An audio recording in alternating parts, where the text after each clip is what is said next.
goals.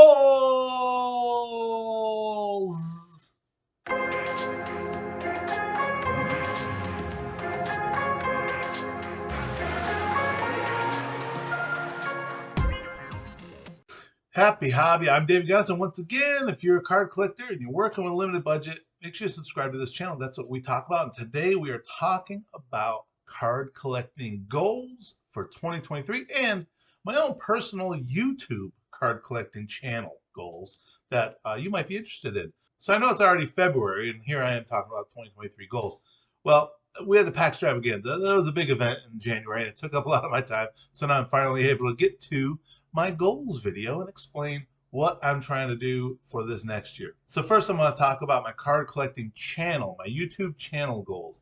First, I want to build a better community. Like, we have a lot of commenters, but the comments are mostly to me and then me back to them. I would like to build more of a card collecting community where everyone can kind of talk with each other, have some trades, do card trades, stuff like that. So I want to build up something in the community. I don't know if that means doing a Discord channel, which is basically a channel where we can all comment together and share tips or ideas, or share links to cards that are available, packs, boxes that are on sale somewhere. So I'm trying to figure out what the best way to do that is. And that brings me to number two, either Instagram or TikTok. I want to build up a channel there that kind of complements this channel, so that I have a place where people can connect with each other in different venues, shorter videos, little different kind of content that would go on there as opposed to going on here. I do YouTube shorts sometimes on this channel, but on there I could do pictures and posts, and you see that now. I do some of that on the community channel on this YouTube channel, but I feel like Instagram and TikTok would have a little more connection to the viewers. My third goal is to do my first YouTube live. I've never done it, and apparently it's a big deal. Like, you have to earn the right to get to do those. You have to have a certain amount of subscribers to get to do those, and then when you do them, and I'm interviewing somebody or I have somebody on, and people can ask questions and it rolls through. It's kind of cool. It's a pretty cool thing. I don't know how to do it. I don't know how I would do it or how I should do it. Comments are absolutely welcome. But I have to figure out just what I'm gonna do. Do I do a pack break? Do I open up cards live?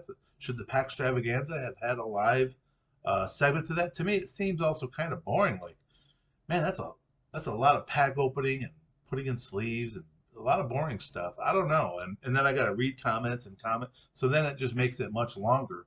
Maybe it's a few packs. Maybe it's opening a few packs, doing a small break where I can interact with people asking questions or talking back and forth, or somebody else that's in the YouTube live with me. Maybe something like that.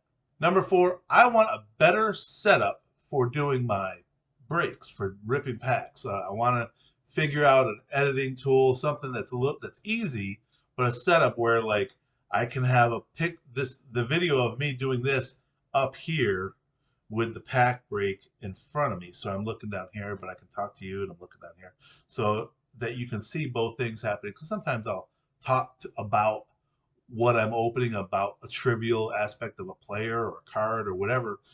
And when you're looking at the break, when you're looking at my hands doing it, I'm really just gesturing. All you see is cards and my hands gesturing, and I can't think that that's enjoyable viewing. But if I'm talking to you about a specific player, about a specific thing, it's a little more engaging, a little more interesting, I think, this phase. Number five, this goes along maybe with the YouTube live, but do more interviews with interesting people. I have pretty decent access to a lot of people in the sports industry. Not super, like, I'm not talking about getting Shannon Sharp on here, or getting Will Clark, or I don't know where these random names, but I'm talking about people that are in the industry, friends of mine. I could get Phil from I Love Baseball Cards and do an interview with him. I think I could get Jeff Wilson. His sister I worked with at CBS Sportsline. I worked with Amber Wilson, who's now on ESPN Radio. So I feel like I could get some of these people for interviews. I'm just not a great interviewer. That was never my thing. I'm a writer, so I just write. But I'm not a great interviewer, especially a video interview. I don't know that I'd be great on that. You've seen the interviews I've done with Nando and Dave Richard, and I don't know. It's not with them; they're my buddies. Like I've worked with them for years, so it's a little different. But we'll see. I have to figure something out who to interview. I have a few guys in mind.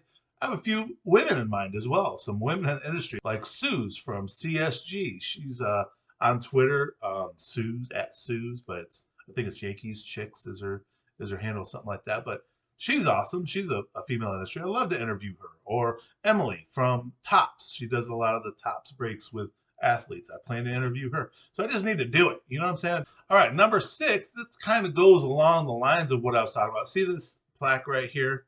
So this plaque is my award for getting inducted into the Fantasy Sports Writers Association Hall of Fame in 2021. And I bring that up because the reason I'll read it off. It says FSWA Hall of Fame, David Ganis, for your distinguished body of work and efforts in advancing the careers of others in the fantasy sports industry.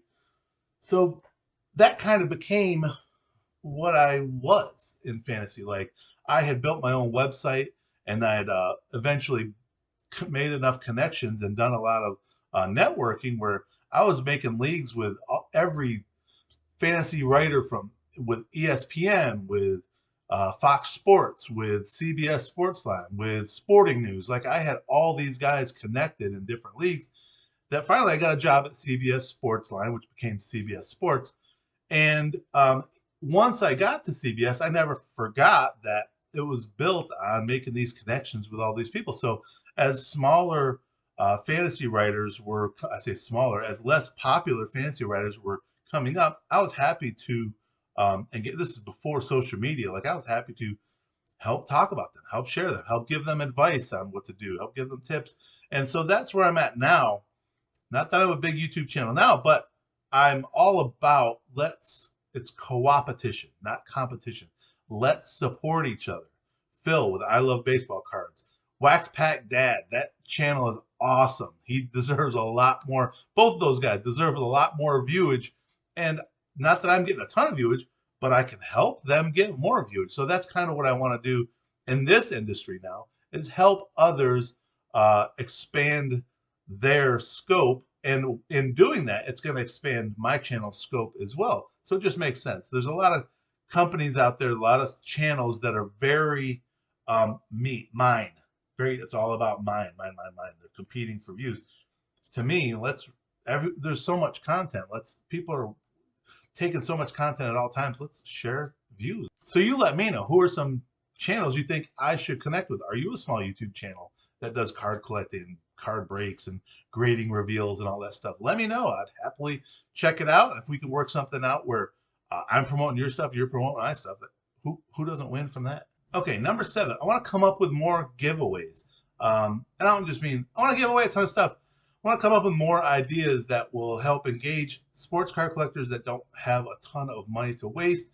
I can facilitate getting cards to some people, whether they're graded cards, maybe they're not $100 graded cards, but maybe they're $25 slabs that people might think are pretty cool because they're from the junk wax era. They might be fun time nostalgic. From my perspective, like a cool older card is a cool older card. Like it doesn't have to be a Luxar Q 49ers special edition 1 of 1. Like a cool card is a cool card. Like if it's Bo Jackson in his later years, that's pretty awesome. Like I'm a big fan of that. So I want to do more giveaways. Like for instance, I'm talking about doing something for MLB opening day. Why isn't it MLB pack opening day? Why don't we make that a thing? And I want to try and do that with some other channels, like I Love Baseball Cards. We're going to try and get something involved. I'm going to get Wax Pack Dad involved. He doesn't know yet. We want to try and do something where we're doing giveaways, where a lot of people get stuff and they're appreciative and they're part of the community, and it just sticks and it just rotates. And you know what it makes? It makes a happy hobby, in my perspective. So why wouldn't I want to do that? So more about MLB pack opening day coming up. Opening day is March 30th. We're going to try and do something in the days ahead of that. And again, if you're a YouTube channel and you want to get involved in that, let me know. I'm also thinking about doing maybe a monthly giveaway. Again, these cheaper things, these smaller things, I can do a giveaway, and it pulls subscribers to my channel, which is obviously a goal I want, but that's coming up. And it share something with the community, that I'm doing something, I'm giving something back that people might want. Number 8. Now this one, I have a website, davidganas.com. Actually, it probably goes like this, davidganas.com, where I have, in the past 10 years, it's a 10-year-old website where I do a lot of fancy sports content on there, a lot of life content stuff I just write about randomly. Well, I haven't really supported it much, especially in the past couple of years, because I've been doing YouTube channels and I write for The Athletic, so I haven't done a lot of it. I would like to start putting more card content on that channel. I already have a few things on there, but I want to start doing more things that, as the weeks roll on, maybe it's something weekly I post on there. Opinion, reflection, something nostalgic, something that's upcoming, just an idea, all these different things that I do on YouTube channels. But if you're not viewing it on the YouTube channel, maybe it's something you could read about on my website. And that brings me to number 9, create more card collecting tools for my YouTube channel. Now, what I mean by that, it's not like you're going to go on my site, on my channel, and find a bunch of tools. But what I mean is there are things I've done on the channel. For instance, the Dandy Dozen Vintage series, the Modern series, the Millennium series. I've done those for each sport, or I'm doing them for each sport. Just the football ones posting. So I've done them for each sport, and they're a lot of fun, and people love them. People get on there and they debate about it. But it gives a sports card collector a list of players that, okay, so here are some players that I should probably target for my collection. And they might disagree with it, but for the most part, that list is a good list. It's a good list that you could stick to, you can rely on, that's going to bring back value for your collection, whether you sell it or years from now and your family sells it. But I want to do more stuff. For instance, I did a video on the rookie cards, all the Topps rookie cards you should collect over the past, I think I did the past 10 years. I'm going to do it over the scope of all the years. I want to do different stuff like that, giving you an idea of, these are rookie cards that I can afford. Here's some players that I want to get. Oh, I should look, this blaster of this series is pretty cheap. I could buy this pretty cheap on eBay. Do I want it? And then you look at the tool and you say, oh, there's the only good rookie card from that series was Jose Fernandez of the Marlins, who died in a boat wreck. And then you have to say, well, I don't know, do I want to buy a blaster, even if it's cheap, for a card that I'm not really interested in? Number 10, I want to get to 3,000 subscribers this year. By the end of this year, I'd like to get to 3,000. I'm about to hit 1,500. Maybe by the time you're watching this, I'm already at 1,500. But I'd like to get to 3,000 by the end of the year. As I said, as the site grows, more stuff becomes available, at more accessible.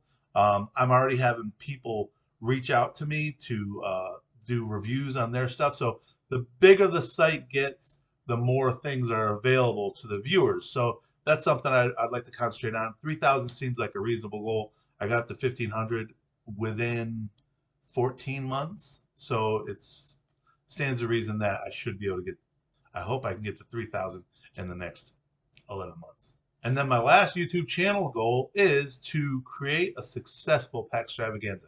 Well, that's already happened. That was in January. So that was a goal of mine, but it happened in January. I'm pretty happy with it.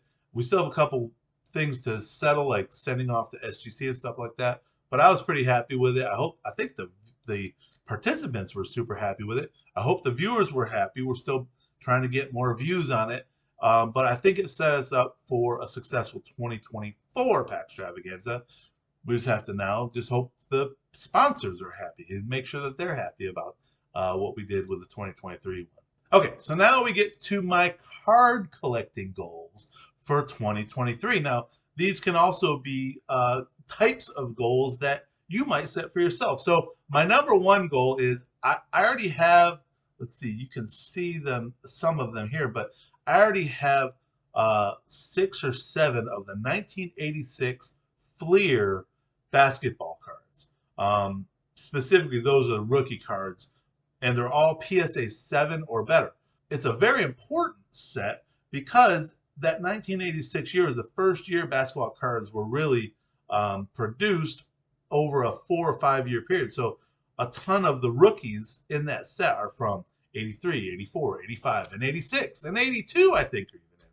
So that's a very important set. It's very short, 132 cards, I believe. So to get a PSA 7 of every one of those cards, I would love to do that. It's not going to happen this year, but I could start adding some commons that are PSA 7s and then build that set up as I go through the year. And it's card collecting. It's a never ending thing, so it'll be something I just continue to do forever. That PSA 7 MJ rookie is going to be a tough one. That's going to be a 2027 goal. We'll just say that, 2027. Speaking of sets, my second goal is come up with a set that I can collect for each year. That's an inexpensive set. For instance, I think what I've decided, I talked about a little bit for Packstravaganza, is collecting Topps Archives. It's a small set. There's not a ton of cards. A lot of people do Topps Heritage. For me, that's too many cards. I don't want a billion cards in my closet, but 300 cards, 250 cards of each Topps Archives. And for me, they're nostalgic. So those card designs are really kind of cool for me. And it's something I can build and get new players on these older designs. And I love that. But I want to do that same thing with each sport. So 86 Fleer for basketball. What's something going forward that I would like for basketball? I'll probably wait until Fanatics and Topps takes over the NBA licensing before I come up with that, just because basketball and football are so expensive. But eventually I'll focus in on a specific set I'd like to collect for specific years. So my third goal is become a little more discerning on what I'm sending in for grading. And now I say that because, to be honest with you, I send a lot of stuff in for grading because I want to come back and I want to do videos on the reveals. So that's exciting for me. However, I end up sending in things for grading that when I get them back, they probably should not have gone in for grading, like a 5 for 1982 Nolan Ryan. That was probably a bad choice on my part. Not probably. When I say probably, I mean definitely. So I want to be a little more discerning in that. And I have 36 football, 36 baseball, 36 basketball. The cards I send it for grading, I want to either A, have this as an investment. I'm grading it because I want to encapsulate it and save it so that in the future this is going to grow into something better value-wise. Or B, I want it to replace one of the cards in these sets. So for instance, I don't have Giannis Antetokounmpo rookie card. When I do get one, or even a second-year card, when I do get one, I get it graded, it's going to go in my basketball thing, and we're probably going to bounce out like Anthony Edwards or somebody. So I just continually cycle that collection and try to improve it as I go. So for instance, if I get a rookie card of Trey Turner, for example, is that gonna bounce somebody out from my baseball 36 piece grading display? Probably not. So I probably won't buy one, get one graded. I might buy the card and hold on to the card, but I probably won't send it in for grading unless he explodes up and becomes like this MLB Hall of Famer. And my fourth goal in 2023, there's 4 different players / cards that I don't have that I'd like to get for 2023. For instance, I don't have a good Pete Rose card. I need to get a good graded Pete Rose card to put in my baseball display. Obviously, the rookie card would be the one to go, but I'm not going to be able to afford that. So the best youngest card I can get and the best grade that I can get is what I want to target. I'm probably never going to buy a Nolan Ryan rookie card. And to be honest with you, I don't really care about I mean, if I owned it, that would be awesome. But what I really want is a Nolan Ryan second-year card. That, to me, is a gorgeous card. As an iconic card, I want that in my collection. So I'm going to target him this year. Terry Bradshaw for football. I want to get a Terry Bradshaw rookie card. He's really like the superstar quarterback vintage-wise that I don't own. I also need a Patrick Mahomes. I don't have a Patrick Mahomes card up in my card. What kind of football card collector does that? Okay. Finally, Giannis Antetokounmpo. I already mentioned him. I'd like to get a rookie or a second-year card. Probably a rookie card for him. That's not too unattainable at this point. But I'd like to have that in my basketball card display. Oh, okay. Let's make it 5 cards. 69 Reggie Jackson. I want to get one of those cards as well. And then my 5th goal in 2023 for card collecting is I want to improve 3 of my vintage cards. So it could be vintage baseball or vintage football, but basically, like for instance, the Ernie Banks card that I initially was going, I already put it up in my display.